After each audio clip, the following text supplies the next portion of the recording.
Welcome to what is Call of Duty World War II. Call of Duty, WW2 is a 2017 first-person shooter game developed by Sledgehammer Games and published by Activision.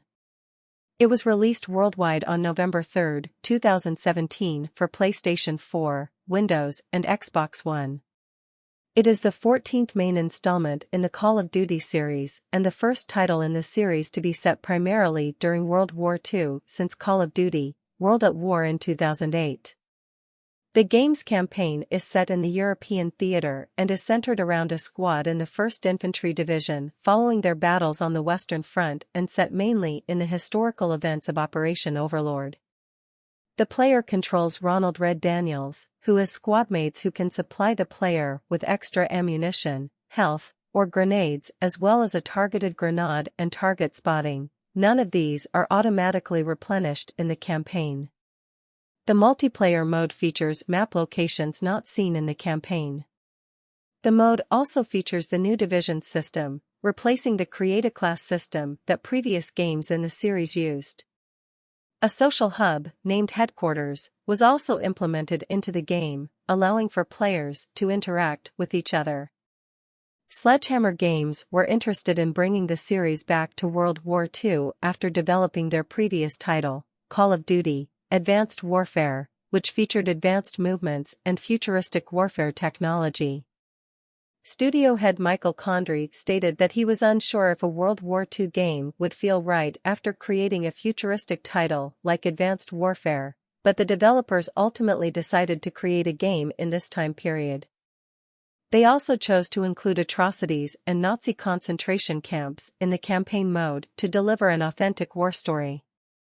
Upon release, the game received generally positive reviews from critics. Praise was given towards its story, the changes to combat, multiplayer modes, and visuals. However, it was criticized for the single player's lack of innovation and similarity to past games set in the same era. The game was a commercial success, generating $500 million of revenue within just 3 days of its release. It became the highest-grossing console game of 2017 in North America, and generated over $1 billion in worldwide revenue by the end of the year. Call of Duty, WW2 is a first-person shooter game. Not similar to its recent predecessors, it removes the advanced system of movement present in the 2 previous Call of Duty titles, which included double jumping and wall running. Instead, it features a return of traditional movement to the series, taking it back to an original boots on the ground, which refers to non-aerial ground combat gameplay style. The game features an unlimited sprint mechanic, seen in the previous 2 titles. Instead of a slide movement mechanic, which allowed players to slide quickly on the ground, World War II features a hit-the-deck mechanic that allows the player to leap forward and throw themselves on the ground in order to get to cover quickly, similarly to a previous mechanic known as Dolphin Dive in Treyarch's Call of Duty: Black Ops and Call of Duty: Black Ops 2. WW2 is the first title since the original game and Call of Duty 2, Big Red 1 not to feature health regeneration in the campaign. Instead, players must find health packs scattered throughout levels, or rely on their medic squadmate to provide health packs. Other members of the player's squad can provide ammunition, grenades, call in mortar strikes, or spot enemies and reveal their position in form of silhouettes. In certain sections of the game, enemy soldiers in the campaign can be captured, and wounded allies can be dragged to cover. In some parts of the campaign, players are able to control vehicles. The multiplayer mode for Call of Duty, WW2 was revealed on E3 2017, which took place from June 13 to 15. Sledgehammer Games announced features such as the new Headquarters social space, divisions, war mode, and the return to boots-on-the-ground gameplay. Players who pre-order the game were invited to a closed beta, which was released initially for the PlayStation 4, and later released on other platforms. In online multiplayer matches, players are randomly assigned either to Allies or Axis side. With regards to playing as the latter, Glenn Schofield, co-founder and co-studio head at Sledgehammer, said the big distinction that Germans still make today is that between the German military and the Nazis. We made sure we made that distinction in the game, that the Germans were doing their duty. Instead of the usual create a class system, WW2 features divisions. Players can choose 1 out of 5, later 8, divisions, each with their own different basic combat training, division training, and weapon skills. Players need to progress through ranks in divisions in order to use additional perks, in addition to a global perk system named Basic Training. The divisions featured in the game are Infantry, the most versatile division in the game. It is equipped for mid to long-range combat. The special skill of this division is the bayonet charge, which can lead to brutal melee combat. Airborne, this division makes players move fast while remaining quiet. Players in this division can attach suppressors to submachine guns at any time during combat, which allows for more stealth-based gameplay style. Armored, this division has the heaviest firepower, being able to mount light machine guns while taking less fire and explosive damage. Mountain, this division focuses on long-range combat, making sniper rifles more precise with aim assist and improving the aim through scope by blocking out surroundings from players' view. Expeditionary, shotguns used by players in this division have incendiary rounds that burn enemies to death. This division can also replenish their lethal and tactical grenades through killing enemies. Resistance, added in January 2018 as part of an update, this division allows players to use tactical knife in combination with their pistol, focusing on stealthy close-quarter combat. This division also can sense nearby enemies as well as scramble their radar in close proximity. Cavalry, added in June 2018 as part of an update, this division carries a specialized riot shield, which provides increased defensive capabilities in firefights. The cavalry division can also charge at enemies with the shield, and also has improved objective skills. Commando, added August 2018 as part of an update. This division allows players to place a flare on the map which, after a death, respawns the player at the location of the flare via a parachute. The flare takes the place of all tactical equipment. Also allows other perks which focus mainly on health regeneration. On April 6, Sledgehammer Games announced an overhaul to the division system, which includes massive changes to the meta of the system. Division-specific weapon skills are selectable as attachments for the corresponding weapon classes rather than being tied to the divisions, with LMG bipods and sniper sharpshooter abilities being available by default, and several division trainings are switched out/adjusted to better promote their recommended playstyle, without posing limitation of customization on the players. Other global changes include allowing suppressors on pistols, usage of rocket launchers without needing the launched basic training, and infinite sprinting. WW2 also features Headquarters mode, which acts as a social space in the game. The hub is set on the Omaha Beach in Normandy, 3 days after the invasion when Allies retake the beach and turn it into a base. 48 players can be in the headquarters at a time and take part in various activities. For example, players can watch other players open loot boxes while in the headquarters. There is a firing range in the hub, where all players can practice their shooting skills with all weapons, as well as a field where they can test score streaks. There are also areas where players can engage in 1v1 fights, as other players watch the duels. The endgame killcam highlight shown at the end of multiplayer matches has been changed to Bronze Star, which show kills deemed most impressive, counted by most points gained in a row. The exception to this is the Search and Destroy game mode, which does not use Bronze Star killcam. Search and Destroy uses a final killcam, showing the last kill in the round. A new game mode, War, is introduced as a narrative-driven multiplayer game mode, developed in partnership with Raven Software. In War, 2 teams of 6 players perform objectives as either the Allied or Axis faction, inspired by some of the iconic World War II battles, such as storming Normandy on D-Day as the Allied, or defending the Normandy bunker as the Axis in the map Operation Neptune. In addition to war, popular game modes such as Team Deathmatch, Domination and Hardpoint return, as well as Gridiron, a boots-on-the-ground variation of Uplink, which was originally introduced by Sledgehammer Games in Call of Duty: Advanced Warfare. Several fan-favorite modes, as well as new modes, are introduced in time-limited events throughout the season, such as Demolition or Infected. WW2 includes a Zombies cooperative game mode, similar to previous entries by Treyarch and Infinity Ward, with its own original storyline set in alternate history and separate from the campaign.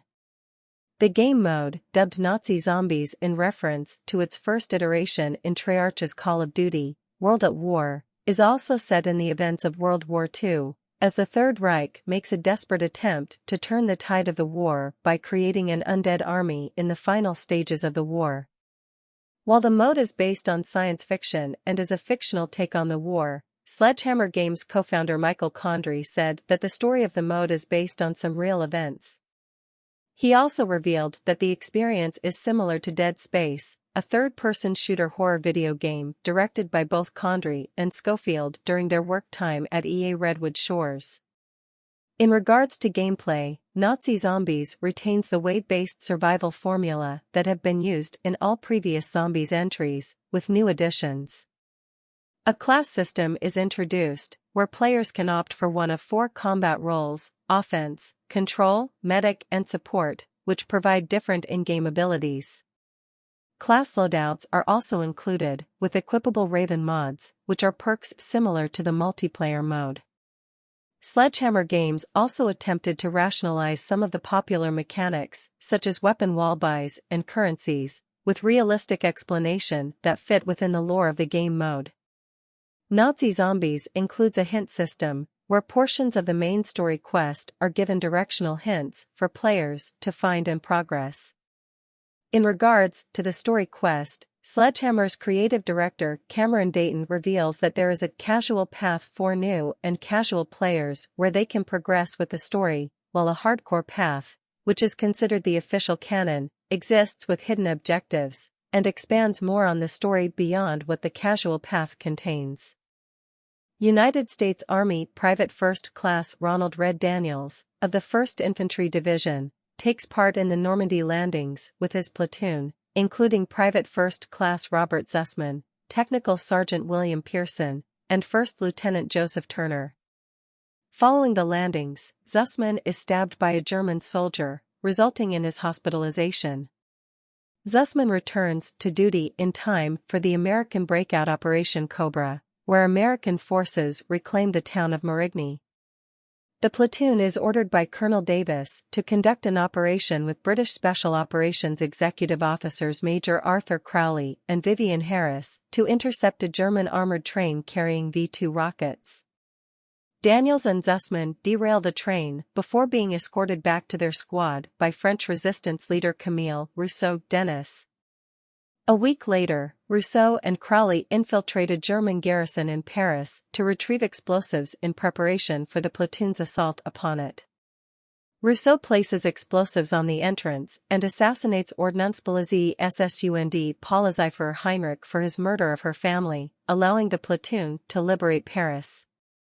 2 months later, the platoon enters Aachen, supported by Tank Commander Staff Sergeant Augustin Perez. They are ordered to take over a German-occupied hotel. They discover civilians inside the hotel's basement, and Turner orders their evacuation. After Daniel rescues a young girl named Anna, German soldiers open fire on a truck carrying the civilians, killing Anna's older sister, Erica. Pearson sends the truck away without protection. At the Battle of Hürtgen Forest, the platoon is ordered to take Hill 493. Pearson and Zussman are tasked with advancing towards the hill, while Turner and Daniels cover them until they can meet at the bottom. Turner's squad discovers that Pearson flagrantly ordered an attack on the hill, forcing Turner to join in. The platoon destroys artillery positions, but the Germans attack with a Tiger II tank. Daniels is injured, disabling the tank, which is destroyed by Perez, who is killed by the tank in turn. Turner is wounded rescuing Daniels, and sacrifices himself to cover the platoon's escape. In the aftermath, Pearson becomes head of the platoon and promotes Daniels to corporal. During the Battle of the Bulge, the platoon is surrounded by Germans. African-American combat engineer Howard helps the platoon contact air support. The platoon captures several German soldiers, and discovers that the Germans plan to destroy the bridge at Remagen, the last bridge over the Rhine.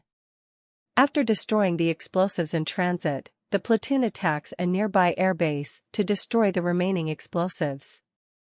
The attack fails, resulting in Zussman being captured. Daniels disobeys Pearson and attempts to pursue the truck carrying Zussman, but is hospitalized and Pearson denies him from the platoon. In Stalag 9B, Zussman is beaten by SS officer Metz and sent to a concentration camp. After recovering for 8 weeks, Daniels refuses to abandon Zussman. He learns about the events that changed Pearson in the Battle of Kasserine Pass. Instead of Pearson recklessly leading his men to their deaths, as believed, he disobeyed orders to retreat in a failed attempt to save part of his platoon. Daniels confronts Pearson and tears up his honorable discharge papers when Pearson doubts his notions of sacrifice. The platoon capture the last bridge over the Rhine. They head into Germany, liberating concentration camps in search of Zussman, eventually reaching the Berga concentration camp, which they find abandoned. The camp survivors were sent on a death march. Daniels finds and saves Zussman by killing Metz before he can execute him. At the end of the war, Daniels parts ways with his platoon and returns to Texas, reuniting with his wife and newborn son. He visits the grave of his older brother, Paul, who died from injuries he sustained after fighting a wolf that Daniels failed to shoot, and places his Bronze Star medal on the grave. Austrian engineer Marie Fischer is sent on a mission to her hometown village of Mittelberg by her commanding officer, Major Hank Rideau, to retrieve lost artifacts stolen by the Nazis for experimentation, as well as rescue her brother, Klaus, who provided the information. Klaus has been unwillingly working with their lead scientist Peter Straub and weapons expert Colonel Heinz Richter on a project to exploit a new energy dubbed Geistkraft, literal translation, spirit force, to assist the Nazi Party's war efforts. Marie is accompanied by Scottish history professor turned art thief Drosten Hind, art historian turned French resistance fighter Olivia Durant and United States Army Captain Jefferson Potts, all of whom have significant knowledge on the stolen arts and relics. However, on their train ride to Mittelberg, the group is attacked by an unidentified colossal being. Marie is stranded from the others, and finds herself taking temporary refuge at a small house nearby, where she holds out against hordes of dead German soldiers reanimated by Geistkraft, until she is able to make her way to the village. After reuniting with the other 3, Marie and the crew proceed further down into the village's hidden bunker, where Straub has set up his laboratory. There, they fend off against Straub's undead horde, as well as Richter, whose obsession on weaponization of Geistkraft puts him at odds with Straub. Eventually, the group recovers the artifact, the hilt of Emperor Frederick Barbarossa's sword. They then encounter the creature from earlier, a humanoid-shaped amalgam of numerous body parts sewn and stitched together, dubbed the Panzermörder, literal translation, armor killer, with Klaus fused into the creature's chest. Using special magnetized batteries, the group manages to stun the Panzermörder and attach the batteries onto it. Richter's Zeppelin, flying above the village, attempts to pull the batteries back, which pulls the creature along as well. The Panzermörder struggles to escape, and destroys the Zeppelin and itself, freeing Klaus from its body. The hilt's power somehow revives Klaus, but in a seemingly possessed state, he staggers into the village while ignoring Marie's pleas. He tells the crew to prevent the Emperor's return, before activating a fire trap, disappearing in the engulfing flame. Days later, the crew receives intel of Straub's sighting at the islands of Heligoland, where he has been storing his undead army. They travel to the island in pursuit of Straub, as well as the next piece of Barbarossa's sword. The crew comes into struggle with the Nazi Kriegsmarine forces protecting the island as well as Straub's latest undead creations, as he prepares for an assault on Britain. Upon solving several ancient riddles, they find a ritual chamber dedicated to the goddess Nerthus, where they acquire the pommel of Barbarossa's sword. The crew then calls the British Royal Air Force in for an airstrike to destroy the facility on the island. In an effort to escape, they go up against the Meistermuchlers, literal translation, master assassins, zombies that are engineered to adapt to their enemies' combat style and skills. After defeating the monstrous creatures, they manage to stow away on one of Straub's Zeppelins, as he and his forces return to Berlin in response to Adolf Hitler's call for rescue. The Zeppelins arrive at Berlin as the Red Army begins their invasion into the city. Realizing that the Russians will be outmatched by the undead army, the crew grabs onto one of the zombie drop pods and lands onto the ground. After assisting the Red Army by drawing Straub's attention away from them, the four recover 3 Geistkraft-powered melee weapons hidden around the city by the Nazis. Using the weapons as keys, they uncover a hidden courtyard, where they find the final piece of Barbarossa's sword, the blade. With all parts of the sword collected, the crew infiltrates Straub's Zeppelin for a final showdown, where he ends up being overwhelmed and brutally killed by his own zombies. They battle against Straub's last creation, the Stadtjäger, literal translation, city hunter, then make it back to the city where they hold out against the endless zombie horde until Rideau arrives and extracts them. In the wake of Straub's demise, the undead army is unleashed all across Europe. United States President Harry S. Truman authorizes Rideau, now general, to form the Bureau of Archaic Technologies, a special task force consisting of global elite Allied agents, in order to combat the new threat. Unable to reassemble the Sword of Barbarossa on their own, Marie and Drosten deduce that their only option is to find the legendary Forge of Thule. Jefferson, now promoted to major, leads the team to New Swabia, Antarctica, in search of the forge upon discovery of increased Nazi activity in the region. Rideau leads a team of new Bureau recruits to transport the pieces of the sword by different routes to New Swabia. The bad operatives head to a port at Malaga, Spain, and board a ship across the Atlantic Ocean. Along the way, they encounter resistance from the undead army, but manage to prevail. At New Swabia, the crew find the forge, and upon successful deciphering of ancient Thulian runes, they finally reassemble the sword after Rideau delivers the remaining pieces. Afterwards, the crew battles against the Guardian of the Forge, and emerges victorious. The four manage to escape the forge as it collapses, but unbeknownst to them, Geistkraft energy begins to flow intensively beneath the area. On their flight back from New Swabia, the cruise plane is shot by a bolt of Geistkraft lightning, and crash lands near the site. They then find themselves within the lost city of Thule, the source of the Geistkraft energy. The team uncovers ancient weapons once wielded by the Raven Lords, elite warriors who are meant to bring balance to a cycle of life and death, and uses them against the undead horde. Bad agent Vivian Harris, who is sent by Rideau to recover Barbarossa's sword from the crash, is driven insane by its power, and uses it to awaken the God King, a gigantic Thulian entity who claims to be the influence behind Straub as well as Barbarossa. The God King seemingly overpowers the four, but Klaus, who has been reborn as the Rook, arrives and charges them with Geistkraft, bestowing them the title of Raven Lords, allowing them to defeat the God King.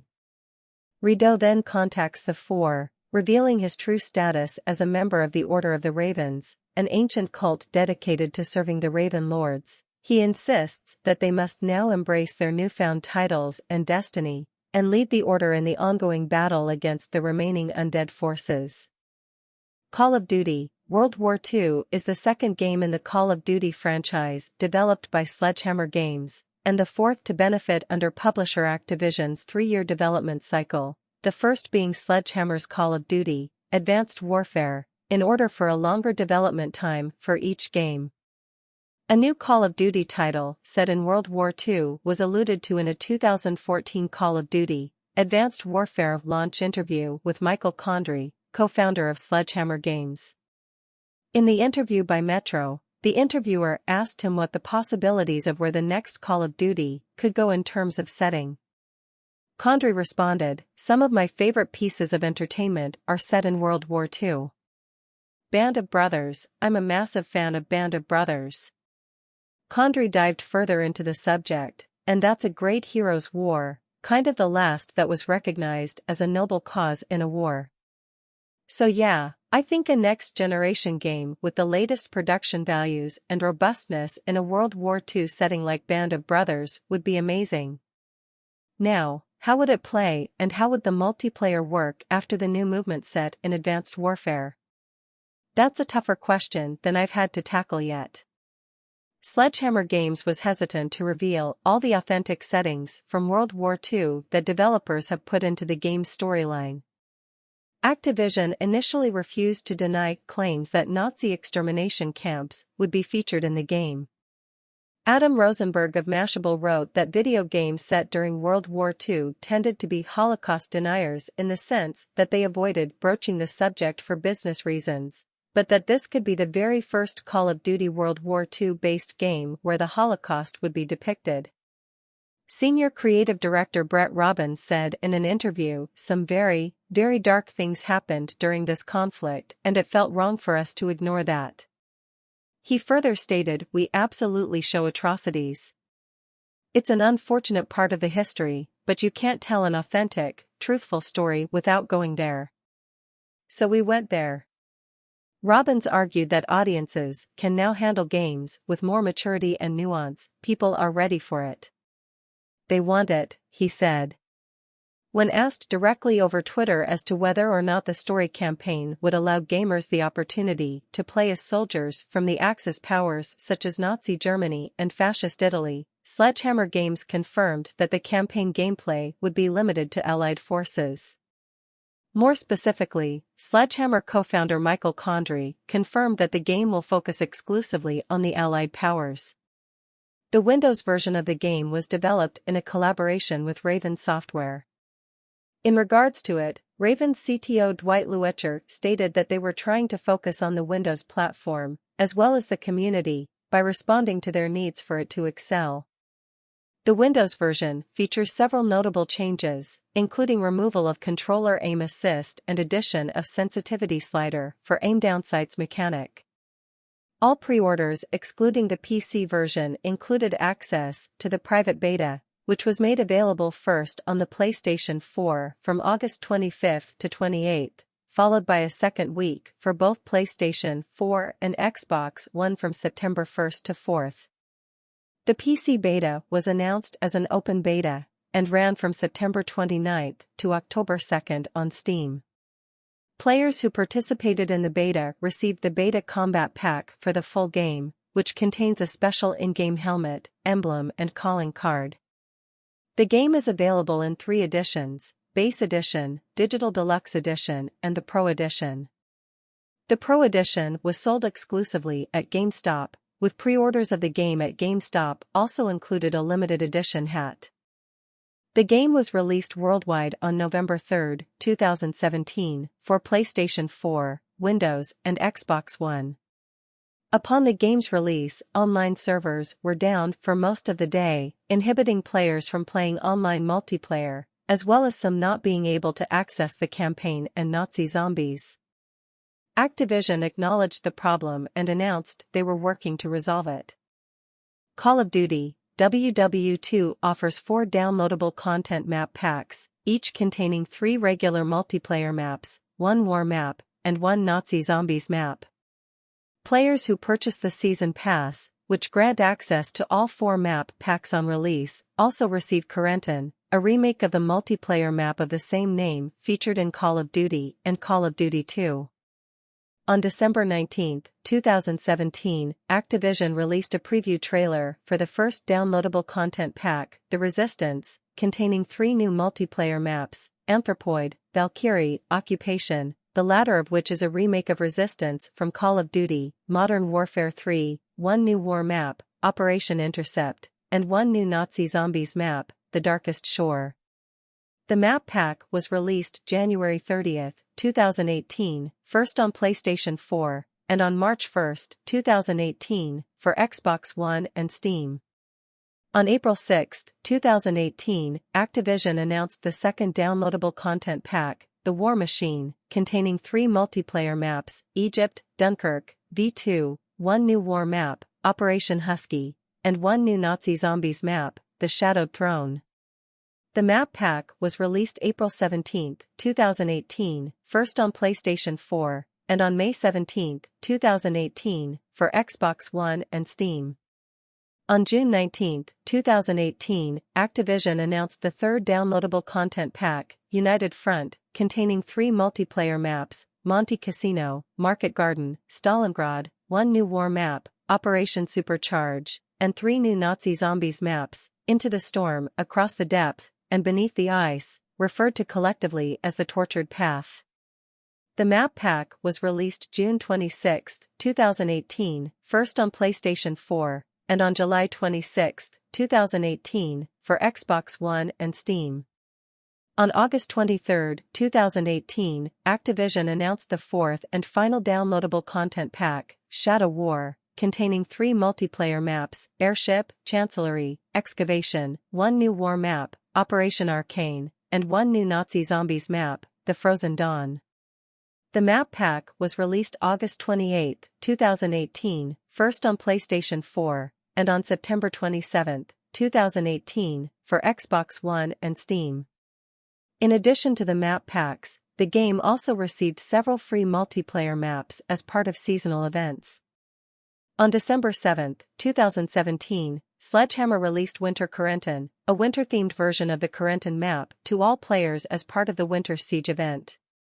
On March 13, 2018, Shipment 1944, a remake of the map Shipment from Call of Duty 4, Modern Warfare, was released to all Season Pass holders, and to all players 3 days after. On April 17, 2018, Sledgehammer Games introduced a new map, HQ, based on the same headquarters social hub, as a playable map in several party modes. On May 29, 2018, the Nazi Zombies map Grossenhaus is brought into multiplayer as a playable map for zombie-themed game modes as part of the Attack of the Undead event. On July 30, 2018, a new map, Sandbox, is added for free to all PlayStation 4 players as part of the Days of Summer event, and on August 30, 2018, for Xbox One and Steam players. Before the game's release, its sparse use of the swastika symbol, as well as the diversity of playable German soldiers in the online multiplayer, drew some criticism. During E3 2017, Sledgehammer co-founder Michael Condrey explained that swastikas were removed from the multiplayer and zombies modes as including Nazi symbols wouldn't bring honor, nor be appropriate, without the rich history of a WW2 story to ground their context in multiplayer, and that the multiplayer experiences were shared, global ones. So we needed to adhere to local laws and regulations, referring to Germany's censorship laws on the imagery of swastikas. On the other hand, swastikas would be included in the campaign, stemming from wanting to be historically accurate and tell the story we wanted to tell, the best way to represent history, which was very important to us. Condrey also empathized with complaints that including black and female German soldiers in the multiplayer was historically inaccurate, as in reality Nazi Germany never recruited people from such denominations, saying he wanted the game to appeal to a diverse audience and being reflected in their player avatar. It's also about putting you, this is about you, in World War II. That evolution of your character means it's important for us to allow you to choose to be you, and to have a hero. That represents who you are, whomever you choose that to be. Call of Duty, WW2 received generally favorable reviews from critics for the PlayStation 4 and Xbox One, while the PC version received mixed or average reviews, according to review aggregator Metacritic. Miguel Concepcion of GameSpot awarded the game a 9 out of 10, writing that the campaign was moving and salutes the brotherhood that grows and strengthens on the battlefield with a supporting cast of well-crafted personalities, as well as praising the game's excellent visuals and sound design. In his 8.5 out of 10 review for EGM Now, Nick Plasses similarly wrote that the campaign's protagonists were well characterized and the cause for the game's most impactful conflicts. He praised the lack of regenerating health, which gave the game new levels of strategy and exploration, ultimately adding more entertainment than frustration, and that the reliance on fellow soldiers necessitates more strategic positioning and resource management. IGN's Miranda Sanchez awarded the game 8 out of 10, saying the campaign was a more human perspective than we've seen in recent years, with interesting and diverse characters. However, she criticized some action sequences for conflicting with the game's serious tone, as well as several repetitive and frustrating missions. She wrote that the zombies was the standout mode in the game, which helped strike a rewarding balance for the diehard zombies fans and those that just want to jump in and have a good time, although criticized that the experience suffered when playing with other people. Daniel Tack from Game Informer gave the game an 8.75 out of 10, stating that he felt the campaign was the only drawback overall, despite capturing a signature explosive feel through various adrenaline-fueled moments. He thought progression felt tedious as a result of standard gunplay and endless killing fields. He praised the multiplayer as the shining star of the three modes, especially enjoying the game's new war mode in terms of its variety, and highlighted the return to the traditional gameplay and range of customization options. Destructoid's Chris Moyes praised the game as a satisfying experience and the campaign as one of the series' best in some time, but felt that it also makes little effort to overhaul the brand as a whole, playing it incredibly safe when the opportunity for reinvention was right there for the taking. Polygon's Russ Frushtick generally praised the multiplayer, calling it strong and enjoyable, but criticized the campaign, writing that just about every mission feels like déjà vu, as if I'd played it before in another game, and that changing the time period so dramatically only helps to highlight how little has changed since the franchise's total reimagining with Call of Duty 4. Jeff Gerstmann of Giant Bomb was more critical of the game, calling the characters lifeless and generic and the antagonists faceless Nazis, stating that the game doesn't really feel like it's doing anything cool to take advantage of its setting and time period, and summarizing, despite all of Activision's big talk about boots-on-the-ground action and how this was going to be some big deal, the setting change didn't bring any new and exciting inspiration with it. This feels like the most wheel-spinning, by-the-numbers, Call of Duty they've made thus far. Eurogamer ranked the game 38th on their list of the top 50 games of 2017, while EGM now ranked it 20th in their list of the 25 best games of 2017. The game was nominated for Best Shooter, Best Graphics, Best Multiplayer, and Best Spectator Game in IGN's Best of 2017 awards. The game earned over $500 million within its first 3 days of release.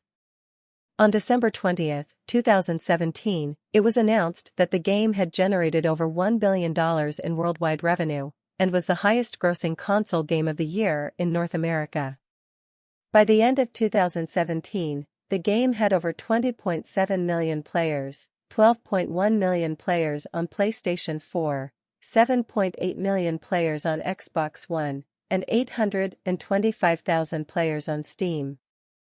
The PlayStation 4 version sold 168,234 copies within its first week on sale in Japan, making it the best-selling game of that week in the country. Thanks for watching What is Call of Duty World War II?